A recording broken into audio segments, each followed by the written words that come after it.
aizany mpianakavy io isakafo re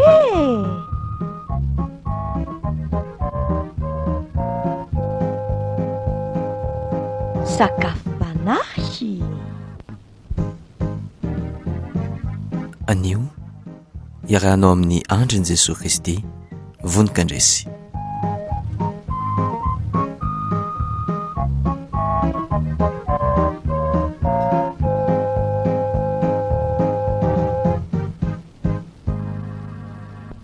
ry avina malala ao amin'ny tompo fefaliana ny iarahana amintsika amin'izao ankehitriny zao amin'ny alalan'ny tenin'Andriamanitra izay ho raisintsika indray fa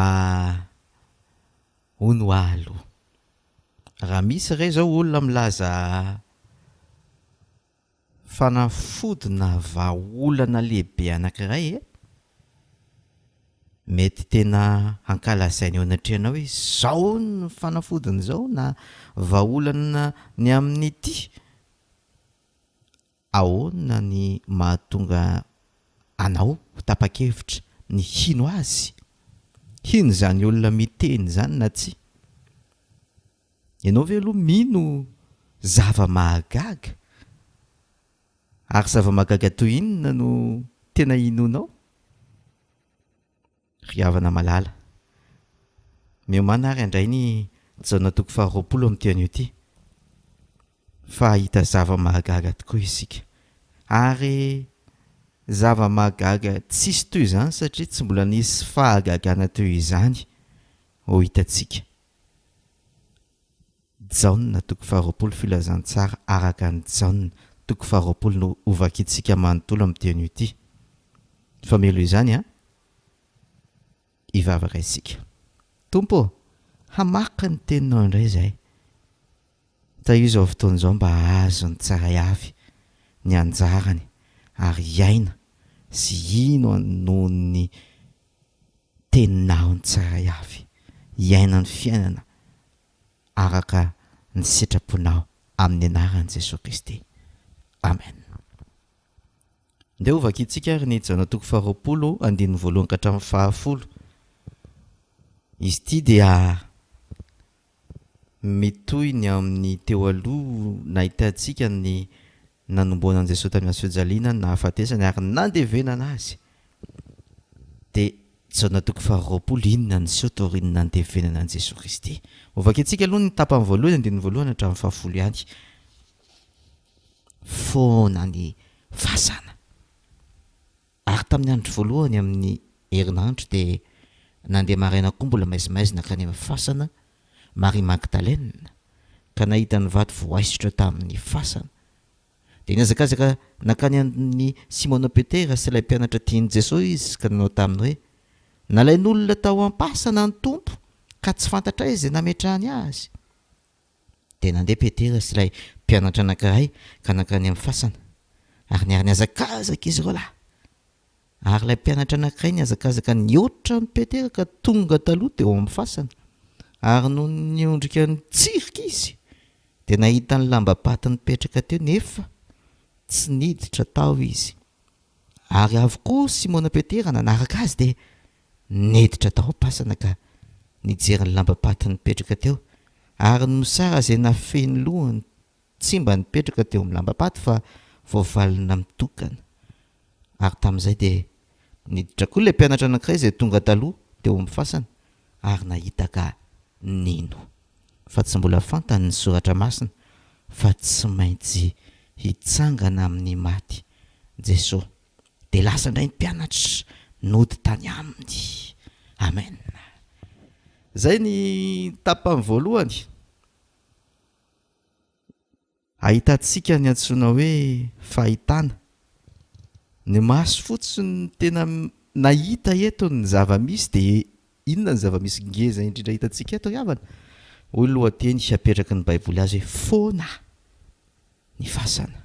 Marie Magdalene nijery voaloha dia nahita hoe tsisy ninina tao ary voakidiny vato dia niantso ny mpianatra izy niteny tamin'ny Petera sy ilay mpianatra tian'i Jesosy ny filazan'ny mpanoratra eto izay tsy iza fa mpanoratra izy moa mpanoratra nyity filazantsara ity i Jaona io Petera sy Jaona io ary raha naneno an'izay dia niarany azakazaka izy roalahy mba hijery dia io koa fa foana ny fasana tsy mitovy nefa ny fomba fijerin'ny Petera sy Jaona tsy mitovy mihitsy ny toetran'izy roalahy reto.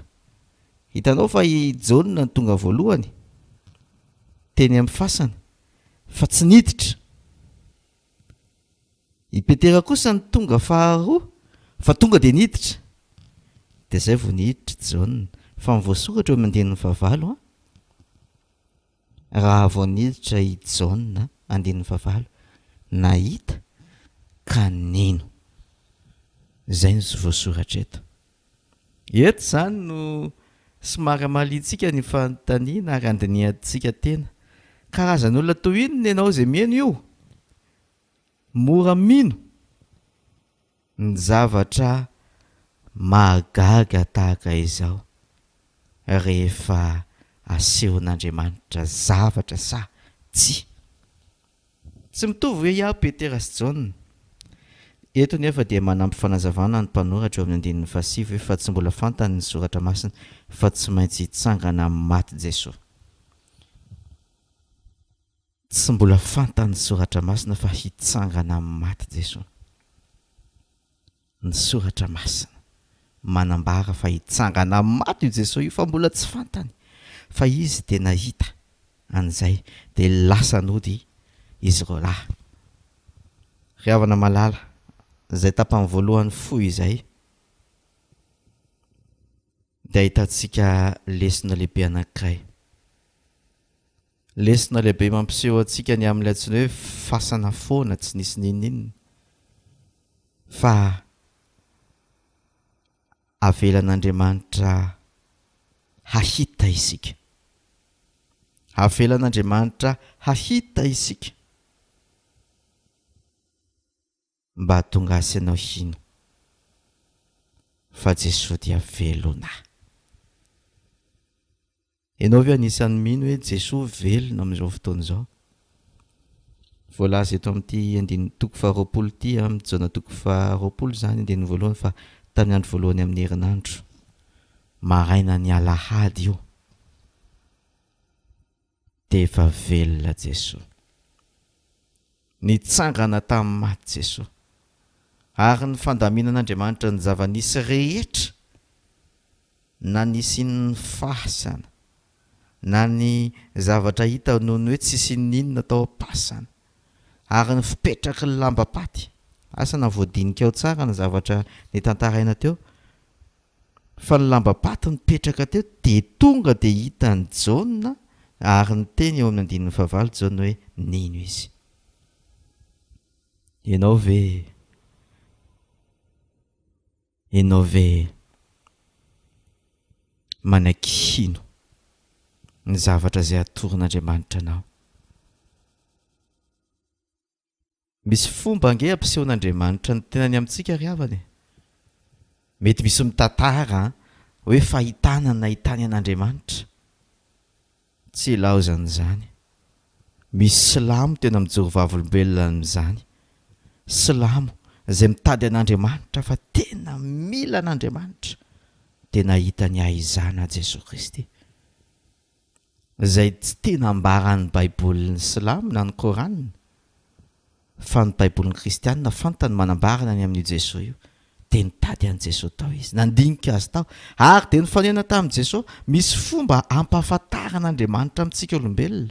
Misy fomba mety fahitana tahaka an'iny ambarako taminao iny fa mety zavatra tahaka izao mitranga amin'ny Jaona sy Petera izao zava-nisy izay nahatonga azy ireo mety tenin'olona ny mampatonga azy ireo niazakazaka dia nahita fa izao Andriamanitra ry havana dia mampiseho ny tenany amintsika ary ambara mihitsy izany amin'ny Romanina toko voalohany. Ao amin'ny Romanina toko voalohany dia asehon'Andriamanitra mihitsy fa ny zavatra rehetra izay misy dia tian'Andriamanitra hanaporofona amintsika olombelona ny fisian'Andriamanitra. Ary io no ahitantsika ry havana fa na iza olombelona dia misy fomba ampisehoan'Andriamanitra amin'ny tenany fa manaky hijery an'Andriamanitra ve izy? Inona ny zavatra tena hitanao? Zavatra tena hitanao ampisehoan'Andriamanitra anao ny tenany? Inona ny tena porofo hoe? Fa eto tena manome porofo Andriamanitra mba hahatonga anao ho resy lahatra fa velona Jesosy. Inona ny porofo lehibe indrindra? Ny Baiboly. Tombony ho antsika izay meno amin'izao ankehitriny izao manana ny Baiboly. Eto amin'ny Jaona voalohany, Jaona toko 2:27 dia ahitany mihitsy hoe fa tsy mbola fantatra izy ireo lahy zany ny soratra masina fa tsy maintsy hitsangana amin'ny maty Jesosy. Fa ianao izay mamaky an'ity soratany Jaona ity dia mahafantatra amin'izay fa nitsangana tamin'ny maty Jesosy. Inona ny porofo ampisehoan'Andriamanitra ny tenany aminao? Baiboly. Baiboly no ahafantaranao an'Andriamanitra. Ary eto amin'ity hitantsika ity ry havana raha mampiasa ny masontsika Andriamanitra, ahitantsika porofo na ahitantsika mihitsy an'Andriamanitra izay miasa, izay velona. Mampiasa zavatra Andriamanitra mba ahitantsika hoe misy ary velona izy. Velona Jesosy. Misy zavatra ataony ahitantsika izany. Rivotra zao tsy hitantsika. Ny rivotra tsy hitantsika. Fa rehefa mikopakopaka ny lamba dia fantatritsika fa misy rivotra mampikopakopaka azy. Rehefa mikopakopaka ny hazo dia tahaka izany. Rehefa hentsika mahazoazo hentsika tsofotsofony dia fantatsika fa misy ny rivotra. Tahaka izany mihitsy tsy hita maso koa Andriamanitra. Fa manana fomba izy ampisehoana aminao fa eo izy. Eo izy. Ary misy koa andeha ataontsika hoe fahatakarana, fahazahoana, compréhension, understanding izay hahatonga antsika hahita an'Andriamanitra sy hahatonga asianao anapa-kevitra hoe tena afaka mino an'Andriamanitra tsika fa velona io Andriamanitra io. Iza ny ankinantsika? Ndao hiankina amin'ilay Andriamanitra. Velona. Ary tahaka ny zavaniseho teto dia ahita zavatra ao amin'io Andriamanitra velona io isika. Toy izantsika amin'ny famakiana ny teny ahitantsika izany zava-mahagaga ataon'Andriamanitra. 2:40 zao no vakiantsika amin'ny Jaona toko 2 faranany amin'ny 7:20 ny tapany faharoa ty. Toy izao no vaky ny teny niseho tamin'ny Maria Magdalena i Jesosy. Fa Maria nijalona nitomany teo ivelan'ny fasana. Ary raha nitomany izy dia niondrika nitsirika ny taho-pasana ka nahita anjely roa nitavy lamba fotsy nipetraka teo. Ny anankiray teo an-doha tamin'ilay nandriny ny fatan'i Jesosy ary ny anankiray teo an-tongotra. Ary hoy ireo taminy, raha vehivavy, nahoana ianao mitomany? Dia hoy izy taminy, satria nalain'olona ny tompoko ka tsy fantatro izay nametrahany azy. Rehefa nilaza izany izy dia nitodika ka nahita ny Jesosy nitsangana teo nefa tsy fantany ho Jesosy. Hoy Jesosy taminy, raha vehivavy, nahoana ianao no mitomany? Iza ny tadiavinao? Nataony fampiandrisana izy ka hoy izy taminy, tompoko, raha ianao no naka azy teto, lazao amiko izay nametrahanao azy ary izaho dia haka azy. Hoy Jesosy taminy, ry Maria. Dia nitodika izy ka niteny taminy nanao teny hebreo hoe Rabony, izany hoe mpampianatra. Hoy Jesosy taminy, aza manendry aho fa tsy mbola niakatra tany amin'ny ray aho, fa mandehana mankany amin'ny rahalahiko. Ka lazao aminy hoe miakatra ho any amin'ny raiko sy ny rainareo aho ary ho any amin'Andriamanitra sy Andriamanitra reo. Dia tonga Maria Magdalena ka nilaza tamin'ny mpianatra hoe efa nahita ny tompo aho. Sady izany teny izany no nilazainy taminy. Amen. Natsahatritsika eo amin'ny 8:20 ty tantara faran'izay miavaka ity.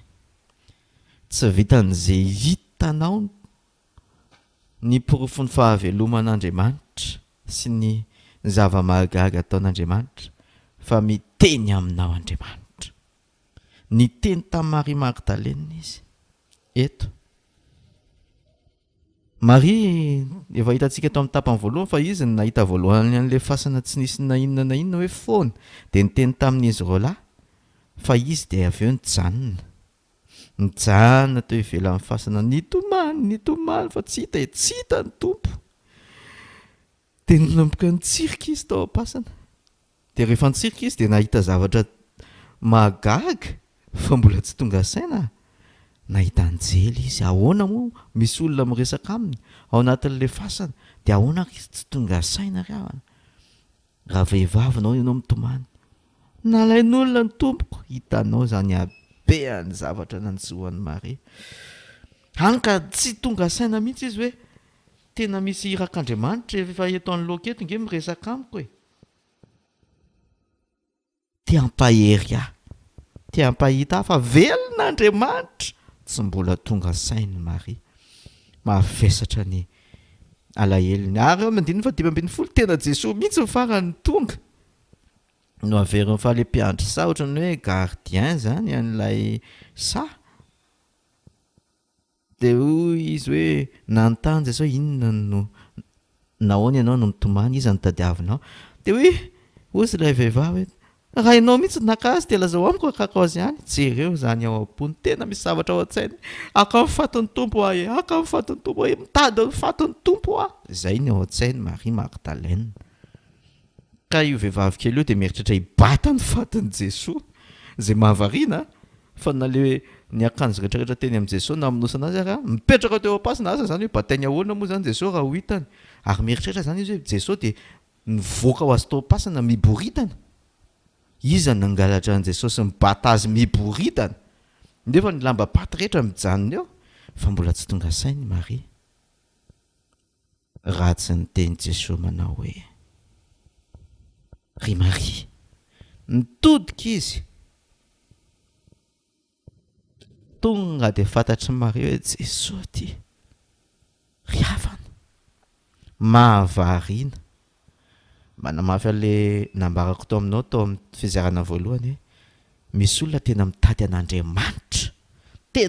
an'Andriamanitra fatratra ary tena nahita an' Jesosy tsisy afaka mahita an'Andriamanitra afa-tsy amin'ny alalan'i Jesosy Jaona 4:12 no hitantsika an'izany tsisy afaka makany amin'ny ray afa-tsy amin'ny alalan'i Jesosy ary dia mahita an' Jesosy ary dia hitantsika eto fa niavaka Maria Magdalena fa atao amin'ny baiboly izy no voalaza fa niaona voalohany tamin'i Jesosy izy no hita fa nitady mafy indrindra an' Jesosy ary tena nitomany sy nanao alahelo navesatra dia navesatra tamin'ny zavatra niseho ary dia nisehon'i Jesosy izy ahoana ny fahitanao an'izany Jesosy zany ry havana nitenena an' Jesosy izy ary dia tonga dia fantany hoe Jesosy io kay ny teny Jesosy vao fantany hoe i Jesosy ty ilay mpampianatra rabono izy ny fiteny hebreo fiantsony an' Jesosy ary dia te hamina azy izy hoe hitako ihany ianao fa Jesosy velona ny miaona aminy tsy ilainy eritreretiny hoe maty ho karakaraina fa Jesosy velona namina azy izy ka hoy mihitsy Jesosy tamin'ny aza manendry aho fa tsy mbola niakatra tany amin'ny ray aho mandehana mankany amin'ny rahalahako fa lazao aminy hoe miakatra ho any amin'ny raiko sy rainareo aho ho any amin'Andriamanitra sy Andriamanitra reo ry havana ny fitsanganan'i Jesosy eto sy ny afatra ny tenenany tamin'ny Maria dia nampisy dingana goavana ho an'ny Maria sy ny mpino rehetra miditra dingana goavana misy fiovana ny fifandraisan'i Jesosy sy ny mpianany misy fiovana ny fifandraisan'ny mpianatra Jesosy koa sy Andriamanitra misy fiovana satria tsy hanao rery izy tsy hanao rery Jesosy Maria tsy hanarery izy tsy hanao izay meno rery izy fa Andriamanitra sy Andriamanitra reo izay ny voasoratra eto rahalahiko lasa rahalahan'i Jesosy mitovy isika jiaby zany ilay fifandraisana vaovao. Atsika rehetra Jesosy ry havana, ary miteny amiko sy miteny aminao izy. Za amity an'io ty ampandiny tenanao zay mihaino. Resa lahatra ve ianao ny amin'ny fahaveloman'i Jesosy? Velona tokoa ve Jesosy? Raha velona tokoa ianao izy, ahoana ny fifandraisanao aminy? Tahaka ny ahoana ny fifandraisanao amin'izany Andriamanitra velona zany? Miteny aminao ve izy tahaka ny nataony tamin'ny Maria? Ary tena miantso azy koa ve ianao? Misy afatra Jesosy manokana izay ataony amin'ny olona tsirairay. Mario izy eto, antsony amin'ny anarany izy. Ianao koa zay mihaino, na izan'izany anaranao, tiany Jesosy antsona amin'ny anaranao ianao. Ifandray aminy, ifandray aminy amin'ny Andriamanitra azy, ampisehoany ny fahavelomany.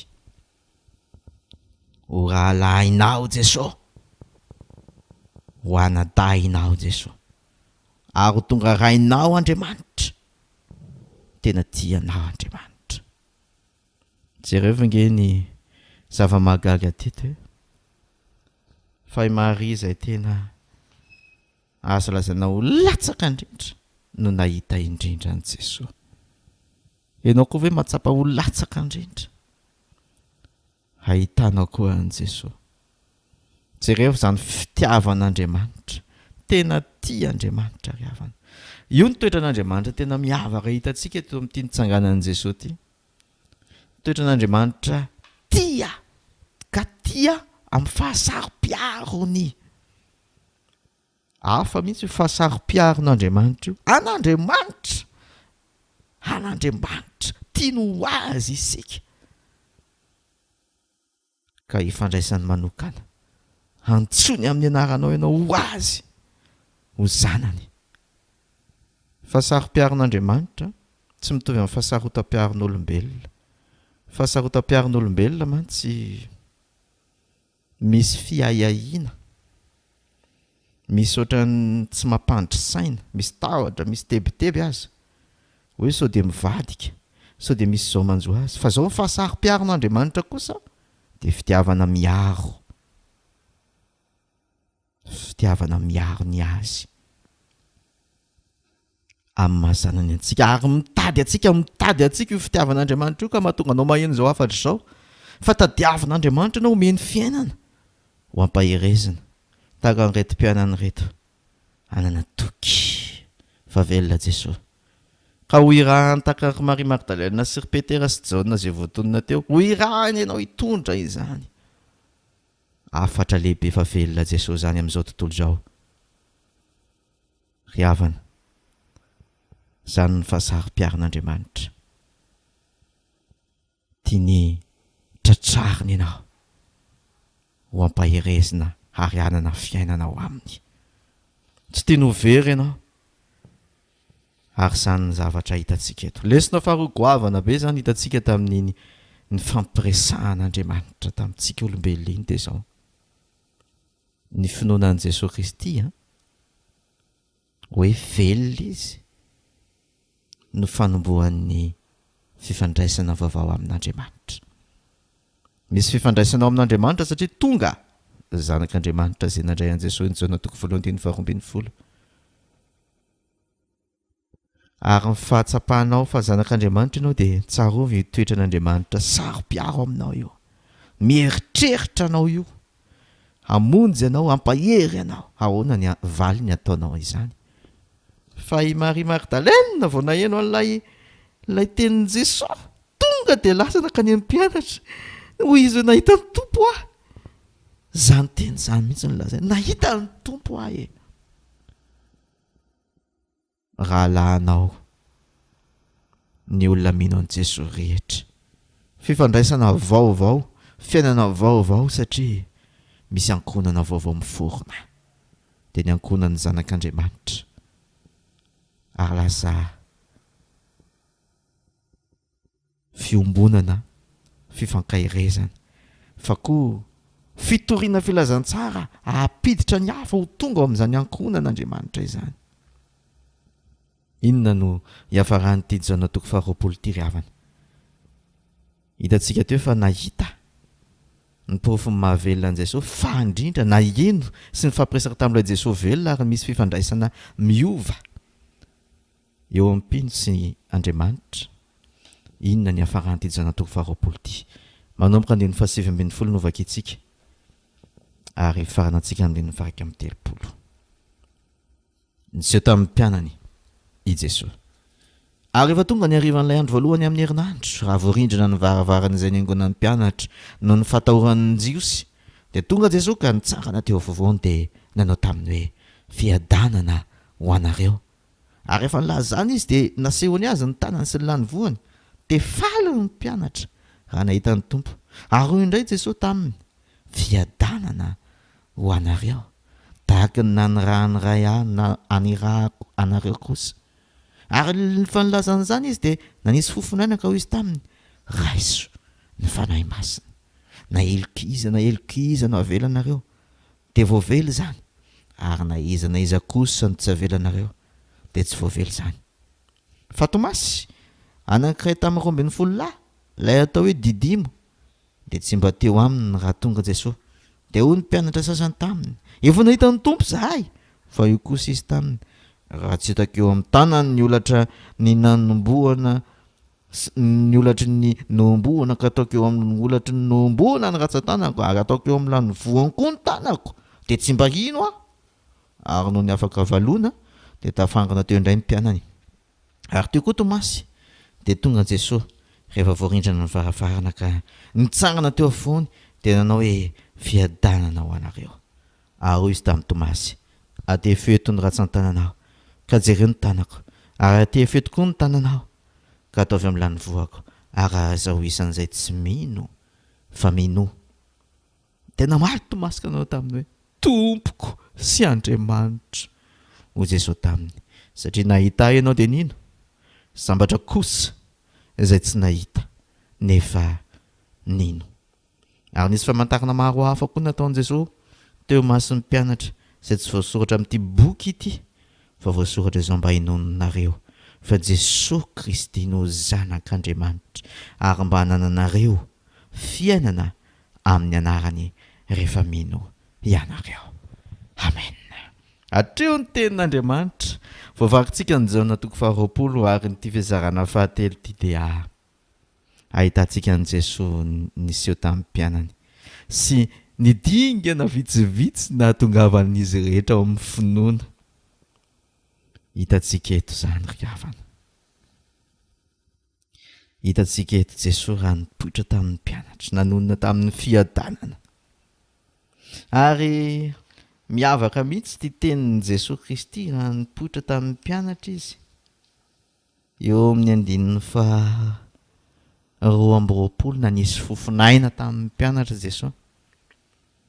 Dia hoy izy eo raiso ny fanahy masina. Misy fanazavany namana moa izay milaza hoe eto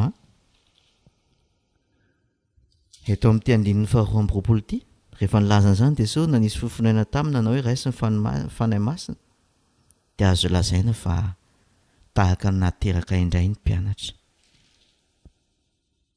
Tadidinao amin'ny Genesis toko voalohany, tsy toko voalohany fa toko faharoa. Toko voalohany sy toko faharoa nisy ny namoronan'Andriamanitra ny olona dia nasiany fofinaina ny olona dia velona. Ilay endrik'Andriamanitra izay novolavolain'Andriamanitra hitovy aminy, nomeny fofinaina dia velona. Fa eto na misy fofinaina indray Jesosy amin'irety mpianatra reto, tahaka ny fisiana vaovao, fahavelomana vaovao. Ary io no anambarantsika fa ity fizarana fahatelo ity, rehefa hitantsika ny fizarana roa voalohany hoe nahita ary niresaka naresaka tamin'ny tompo, dia eto hitantsika mihitsy zany hoe fiainana, tena niaina.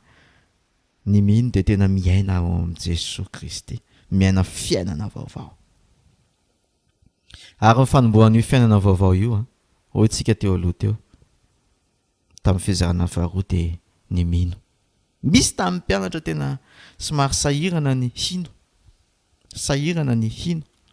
Maria Magdalena zao raha nilaza tamin'ny mpianatra dia naveriny hoe nahita ny tompo dia avy eo tena nahita ny tombo koa izy asana izy firy raha lampianatry ny arivan'io andro voalohany amin'ny herinandro hitantsika mindiny fa 7 hatramin'ny faharoapolo fa ao mindiny fefatra ambyroapolo dia Tomasy tsy mba teo dia hoy izy za raha tsy mitsapa mihitsy tsy mino e dia afaka avalona zany hoe ny alahady manaraka an'io vao nipoitra indray Jesosy tafangana ny mpianatra dia nidiny varavarana ny tonga toy ny fanaony Jesosy nanonona ny fiadanana ary tonga dia Tomasy natonony sy ny teneny dia fetony tananao tsapao ry havana misy olona tsy ny zavatra hita ihany no mampatonga azy mino ary misy olona maheno fa mety mbola tsy mino tahaka ny hoe nahita ny tompo daholo izy ny olona fa izy tsy mbola tsy mino mbola tsy tapa-kevitra dia hoy Jesosy hoe tsapao ary dia hoy Tomasy tompoko sy Andriamanitra fa ny ankempinoana goavana tompoko Jesosy Andriamanitra ianao Jesosy na dia somary lavalava ny dingana vao nahatongava n'ity karazan'olona ity misy karazan'olona maromaro hitantsika eto nisy andry Jaune tonga dia vao nahita dia nino nisy andry Marie Magdalene tsy nino tamin'izay zavatra hitany izy fa nyresahany Jesosy vao nino ary misy tahaka an'ity antsoina hoe Tomasy ity na dia nyresahana ary izy mbola tsy nino fa tena nitsapa mihitsy izy vao nino fa ireo karazan'olona telo ireo hain'Andriamanitra ny mety tondra azy ireo amin'ny finoana hain'Andriamanitra ny mampino azy ary dia tonga amin'ny finoana ary na dia tena enjakenjana ary ilay karazan'olona fahatelo vao tonga amin'ny finoana dia izy kosa ny tena navita an'ity fanekempinoana goavana ity tompoko sy Andriamanitra ny olona voakasiky ny tompo tena voakasika hatrany anatin'ny fony satria mety lalina be vao voakasika ny fony tena lalina be ihany koa tahaka izay ny finoany mampahery antsika izany na izy ianao na izy ameno ankehitriny baiko n'Andriamanitra ho antsika ny hinoantsika ny Jesosy Kristy fa ny tsy finoana hoy ny Jaona toko voalohany andinin'ny 7:20 8:20 7:20 ny tsy finoana ny Jesosy dia heloka baiko n'Andriamanitra izany mba hahavelomanao mila mino an' Jesosy tsika mba ho velona ary amin'ity fizarana fahatelo faran'ity dia hitantsika mihitsy izany hoe fiainana miaraka amin'i Jesosy misy fiadanana misy fiainana vaovao misy fanahy masina miditra ao anatintsika omen'Andriamanitra antsika amin'ny Pentekosta moa no tena tanteraka io le hoe nahatongava amin'ny fanahy masina io fa eto amin'ity Jaona toko faharoapolo ity dia efa hitantsika sady ny tsirony ny zava-dehibe dia izao ahoana io Jaona milaza azy amin'ny teny faraka amin'ny 30 ny zava-dehibe dia izao ny inonao fa Jesosy Kristy zanak'Andriamanitra ary mba hanananao fiainana amin'ny anarany satria mino ianao lesina amin'ity fizarana fahatelo ity dia azontsika fehezina hoe ny finoanao fa maty Jesosy ary nitsangana indray no mahatonga anao hanomboka iainy izany fiainana mandrakizay manan-karena ao amin'i Jesosy izany mato anao Jesosy ary nitsangana ho anao hanome anao fiainana mandrakizay tsy manam-pahatamperana aiza ho aiza ianao izao izay mihaino ankehitriny ao anatin'le ampahitan'Andriamanitra zavatra ianao mba hahatonga anao hino an' Jesosy ao anatin'ilay resahan'Andriamanitra ianao mba ampiorenan'ny finoanao ary teny ifandraisanao aminy anana fiainam-bavaka ifandray aminy hahatonga anao zanak'Andriamanitra iainan'ny fiainan'ny zanak'Andriamanitra sa ao anatin'ilay fidingana hoe tena efa miaina ianao satria mino efa miaina miaraka amin'i Jesosy an'ilay fiainana ianao aiza hoe zany dingana misy ianao zao inona ny itarehan'i Jesosy anao hanaovanao dingana misimisy kokoa zao mety fanapahan-kevitra ny voalohany hino an' Jesosy anaiky azy mety tsy azonao ny zavatra rehetra fa entinao amalintsika le fantena tamin'ny voalohany hoe mora mino ve ianao fa raha Andriamanitra no miteny dia andao inona ry havana. Ahoana afantarana fa Andriamanitra no miteny? Jaona 2:20 milaza fa ny soratra masina, ny fahalalana ny soratra masina no mampatonga anao amin'ny azo antoka ny Baiboly no ambara amin'izany. Sy ambaran'ny Baiboly dia inona ry havana. Ary ny mino no hahita. Eto zany dia apetratsika hoe ny finoana an Jesosy no mahatonga anao hahita zava-mahagaga ao aminy. Hoy Jesosy tamin'ny Tomasy, sambatra kokoa izy ny mino nefa tsy nahita. Sambatra kokoa ny mino nefa tsy nahita. Zanak'Israely ry havana nahita fahagagana nivoaka ny tany Egipta tamin'ilay ranomasina mena fa lazaiko anao fa izy rehetra dia maty tany efitra. Fa ny fahitana tsy miteraka finoana avy hatrany. Mora levina ny fahitana. Mora levina ny fahitana. Fa ny finoana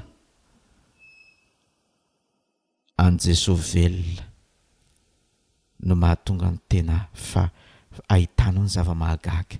Ny mino an Jesosy ny tena mahita zavatra ry havana. Ary mampiseho porofo Andriamanitra ny amin'izany finoana izany ka ny olona mino dia mampiseho ny porofo. Ampahitany zavatra ianao, ampiheno ny Tompo ny heviny sy ny feony ianao, ary ampiainany Tompo ianao, fiainana hafa kely. Tena miaina an'izany fiadanana araka ny tononony eto izany. Ry havana, eto ampamarana izao tena Andriamanitra izao. Teny Tompo hitombo amin'ny finoana ange ianao e. Fandrantsika teny anatra fa ny finoanan Jesosy hoe mpamonjy ianao izy dia azo antoka. Izany finoana izany no azo antoka. Satria nasehony mihitsy ny fahavelomany no porofony aminao izany. Ary afaka ny ahitany Jesosy ianao. Afaka ny aheno an Jesosy hiresaka aminy ianao. Ary afaka ny aina ilay fiainany izay nitsofa ny fofinainanao ianao hoe raisy ny fanahy masina fa fanahy omeny anao manome fiainana ho anao. Koa iaho aminao hoe hanohy an'izany fiainana miaraka amin'i Jesosy izany ve ianao? Ary hizara izany fiainana miaraka amin'i Jesosy tahaka nataon'i Jaona raha nanoratra an'izao filazantsara izao ve ianao? Hoy Jaona raha milaza ho iaho ihany ao amin'ny Jaona 2:20.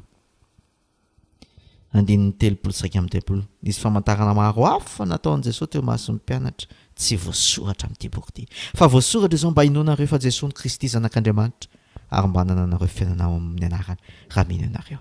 Anjara sy anjaranao indray no miteny izany. Be dia be ny zavatra ho ataon'ny Tompo amin'ny fiainantsika rehefa miaraka amintsika anio. Saty izany fa zao andao hiaina amin'ny fiainana miaraka aminy ary andao ampahafantarana ny hafa fa velona Jesosy. Ampahafantarintsika ny hafa ny fiainana miaraka amin'i Jesosy. Ivavakantsika. Tompo misaotra no ny teninao androany. Voninahitra anao fa mandresy ianao Jesosy. Voninahitra anao fa fiainana ianao mahatonga ny anana fiadanana, mampitsahatra ny ranomasina ianao, mampahitana ny tena tokosy ny azo antoka indrindra ianao, ary mampahita fahagagana zava-mahagaga maro manaporofo ny herinao ianao Andriamanitra. Hideranao izay no ny asanao ataonao amin'ny fiainanay sy ny ampiasanao anay. Ary atolotra ianao ny tenanay mba ho fitaovana koa izay ampahafantatra ny hafa ny amin'ny fiainana aminao Jesosy amin'ny tian'io ity. Ary tena iaina izany fiainanao aminao izany izay taio ny fifandraisanay aminao. Ary ho izany fa fantatra efa sary-piaro aminay ianao, tianay ianao. Ho an'Andriamanitra raisana rehefa ny masina ny voninahitra. Amen. Zay nareo teo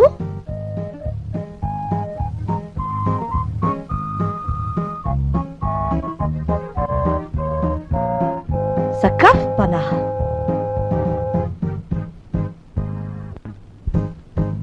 Androany niarahanao tamin'ny andriny Jesosy Kristy vonika andresy